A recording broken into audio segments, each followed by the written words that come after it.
Welcome to the EWI Den. This is the very first episode of A Pattern a Day. I appreciate your support so much.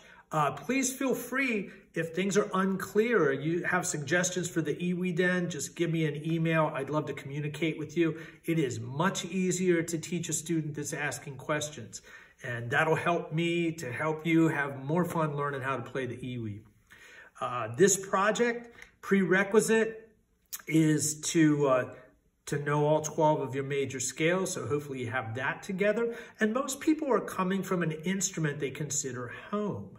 And if you set up your EWI for EWI standard fingerings, many of your home instrument fingerings will work. So I put a document called Home Fingerings in the resource area, and it's for saxophone and flute and clarinet and oboe, and you can look at that and see which fingerings will work, which will cross over to the EWI standard fingerings, and my suggestions for the substitutes for the ones that won't work. They'll create a collection of fingerings that are not transposable, but will give us the possibility of a lot of flexibility later. So that's going to be important. For our patterns and the demonstrations in these lessons, I'm only going to be using the transposable fingerings, and I put all 12 of the major scales, their transposable fingerings, in the resource area on a PDF, so you can check that out. As a practicing musician, the first thing I would do, if you're new to the EWI and want to develop big skills, you need to get your scales into your practice routine daily. In fact, I don't even look at my scales as practicing. My scale routine is just something that I do every day, and it should be, only take you a couple minutes. So you should do your scales, because that should be like where you're developing technique from the scales. And then I would plug the pattern in right after it. And then that gives you another loop around the circle of keys. And the more loops around the keys that you do in your imagination and in your thinking and in your ear, the more comfortable they become. And we can use that to learn other kinds of scales and develop our improvisation skills to a high level. There's a root movement paper to download, and that's going to show you the possible ways that chords can move one chord to another. It's just a series of letters in different orders, and we'll talk about the orders as we go along. But initially, we'll be playing our scales around the circle of force. So if you look at root movement number 1, it's the circle of force, and it's really just the fourth note of every scale. So C, C, D, E, F. The next one is F. F, G, A, B flat. The next one is B flat. The reason for studying the circle of force is it is the most common root movement in the music that we listen to in our culture. So that if you just practice your scales around the circle of force, you practice your patterns around the circle of force, you start to hear around the circle of force, you get a lot of stuff for free. So finally, there's a worksheet PDF. And every day there'll be a worksheet for the pattern. And at some point you won't really need to do it because you'll be able to do it in your mind. But initially it's going to be very helpful. So what you do is you write down the major scale. It's got a little, they're all numbered there. And then the pattern number is there, and then fill that out so you can just physically make sure that you're right as to doing the patterns. I would not read those to play the patterns. I mean, when you practice the pattern, you should do it in your imagination.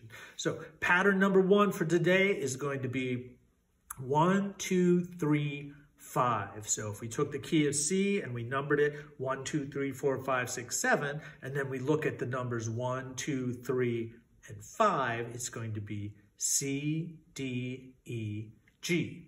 And then we're just going to take that number sequence and apply it to each key. So I'm going to go around the circle, saying it and playing it, and I'll be using transposable fingerings. So the first one is C, D, E, G.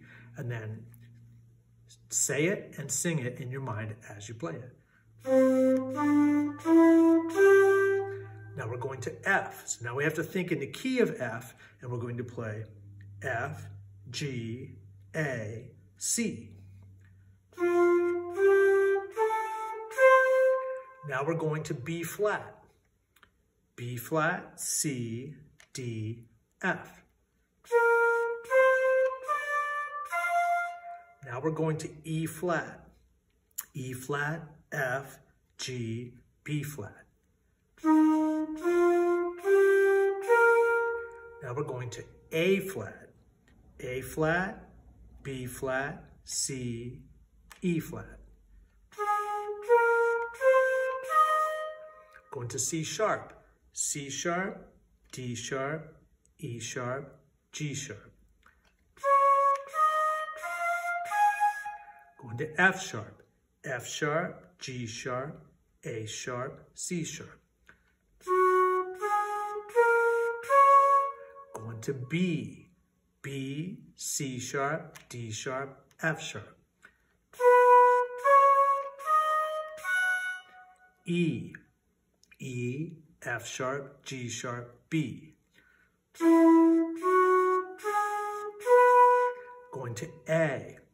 A, B, C sharp, E. Going to D. D, E, F sharp, A. Going to G. G, A, B, D. Which leads us back to C. C, D, E, G.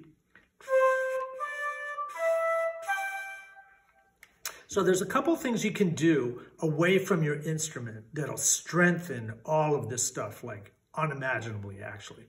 So you could sing the pattern on numbers, like 1, 2, 3, 5. And then we have to find the 4, right? But really, if we went 1, 2, 3, 5, 4, 3, 2, 1, 1, 2, 3, 5, 4, 1, 2, 3, 5, 4. 4 is the next one. 4 becomes 1. Then sing the pattern on that. 1, 2, 3, 5, 4. That becomes the next one. 1, 2, 3, 5, 4. And if you can do that, well, then you could do it on letters, because you could just start on C.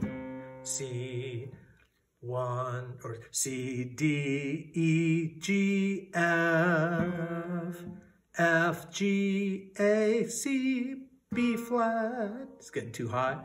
B flat, B flat, C, D, F, E flat, F, G, B flat, A flat. And if you do that, you really start to be able to keep track of where you are in the key centers.